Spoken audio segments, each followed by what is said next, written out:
Assalamualaikum warahmatullahi wabarakatuh. Hamdan syukronillah, salatan wassalaman ala rasulillah, amma ba'du. Berjumpa kembali di channel Santri NU. Semoga teman-teman yang sedang beraktivitas dipanjangkan umurnya dan dilancarkan rezekinya. Oke teman-teman, pada kesempatan kali ini saya akan membahas tentang para Wahabi ya teman-teman ya. Di sini ada salah satu video yang disampaikan oleh Syekh Fathur Rahman ya, kalau tidak salah namanya beliaunya ini.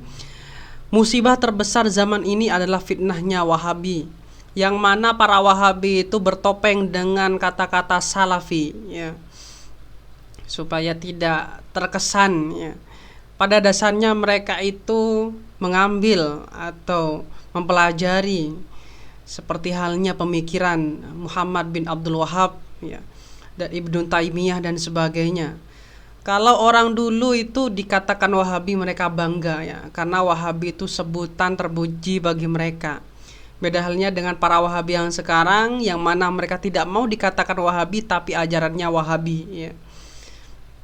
Dan orang-orang yang seperti ini itu sangat berbahaya bila ada di Indonesia teman-teman ya. Jadi memang saya harus membantah pendapat-pendapat yang tidak sesuai ya, yang hanya bisanya mengkafirkan sesama muslim ya. Bisanya hanya bid'ah dan bid'ah saja ya, bid'ah dolalah saja yang dipikirkan. Bahwasannya Imam Syafi'i sudah jelas bid'ah itu ada dua gitu loh. Sebelum kita mendengar penyampaian daripada Syekh Fathur Rahman, Kiai Fathur Rahman ini ya, setidaknya teman-teman harus pinter ya, memilih pondok untuk anaknya ya, atau memilih guru yang baik teman-teman ya. Kalau bisa cari guru yang ahlus sunnah wal jamaah ya, karena sekarang itu mereka yang ngaku-ngakunya salafi pada dasarnya ajarannya itu Wahabi teman-teman ya. Untuk pondok yang ada di Jawa Timur ya, saya sarankan kepada teman-teman yang punya putra, mending dimondokkan di Sidogiri Pasuruan ya, Lirboyo ya. Dan ini termasuk ada Nurul Jadid juga. Ini adalah 10 pondok ya, yang terbesar di Jawa Timur, yang mana alirannya itu Nahdlatul Ulama teman-teman. Apalagi ini Pondok Pesantren Salafiyah Syafi'iyah. Ini adalah salah satu pondok ya, yang sangat banyak santrinya teman-teman ya, Salafiyah Syafi'iyah. Dan ini adalah pondok yang mendirikan adalah Kiai Syamsul Arifin ya, dilanjutkan Kiai As'ad Syamsul Arifin, dan dilanjutkan oleh Kiai Fawaid, dan sekarang Kiai Az-Zaim Ibrahimi teman-teman. Jadi sangat hati-hati ya teman-teman dalam memilih pondok pesantren untuk putra-putrinya ya. Jangan sampai masuk di pondok pesantren yang dalamnya itu berisi ajaran Wahabi, sedikit-sedikit bid'ah ya. Mereka hanya memahami satu hadis saja tanpa melihat hadis-hadis yang lain ya. Dan mereka itu tidak melihat bagaimana dalil-dalil yang ada di kaidah fikih dan sebagainya. Mereka itu hanya bisanya membid'ahkan ajaran-ajaran yang sudah menjadi tradisi di Nahdlatul Ulama teman-teman ya. Oke, mari kita dengarkan penyampaian daripada Syekh Fathur Rahman tentang musibah musibah terbesar zaman ini adalah fitnahnya Wahabi teman-teman. Mari kita lihat bersama-sama. Musibah terbesar yang menimpa umat Islam sepanjang sejarah umat Islam adalah fitnahnya Wahabi ini.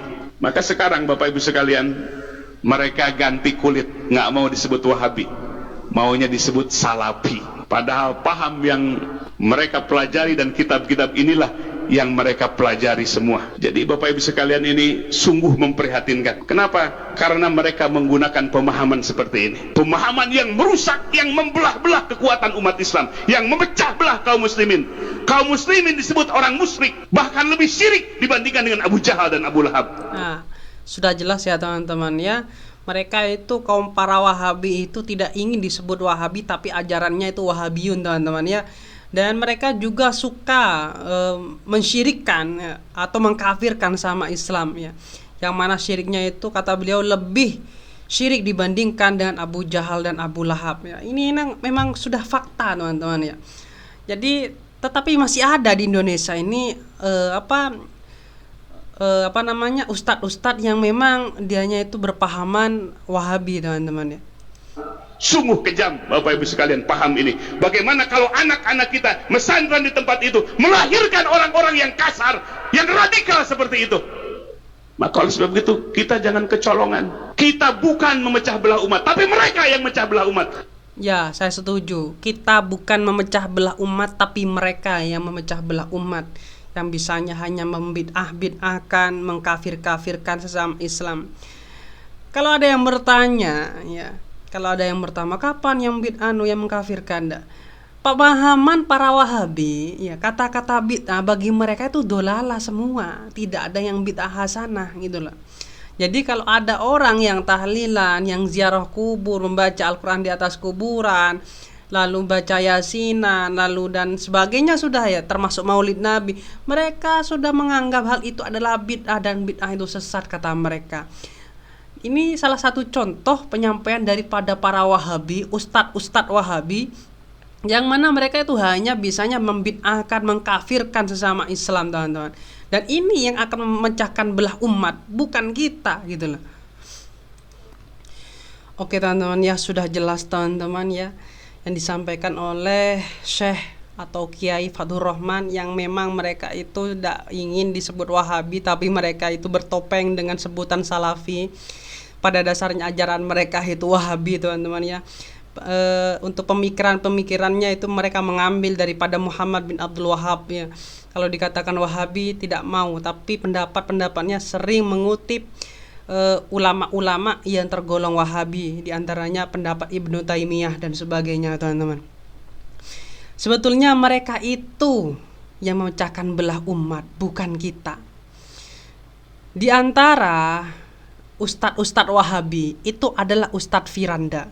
Saya mengatakan seperti ini karena dirinya itu pernah menyampaikan, pernah melihat ya tentang peninggalan Muhammad bin Abdul Wahab. Pendapatnya juga dikutip oleh Ustadz Firanda. Ya tentu jelas Ustadz Firanda ini pemahaman Wahabi gitu loh.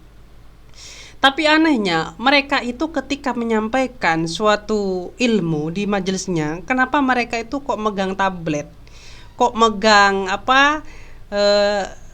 terjemahan gitu lah. Kok megang tablet, kok megang laptop, kok tidak megang kitab kuning. Nah ini yang membuat saya bertanya-tanya gitu lah. Jadi itu kenapa mereka itu ketika mengisi pengajian majelis kok tidak membaca kitab kuning, malah buka tablet, searching di Google mungkin ya. Beda halnya dengan ulama NU, mereka menyampaikan suatu ilmu di suatu majelis berdasarkan kitab kuning, di antaranya kitab Ihya Ulumuddin ya, dan sebagainya gitu loh. Bukan asal-asal comot saja ya. Tiba-tiba bid'ah seperti halnya yang dilakukan oleh para Wahabi. Oke, saya mengajak teman-teman yang punya saudara, yang punya teman, yang punya anak ya, jangan sampai ditempatkan di pondok yang di dalamnya beraliran atau berpahaman Wahabi. Sangat bahaya teman-teman ya. Oke, mungkin sekian videonya, semoga ini memberikan wawasan dan tambahan ilmu bagi teman-teman. Akhirul kalam, assalamualaikum warahmatullahi wabarakatuh.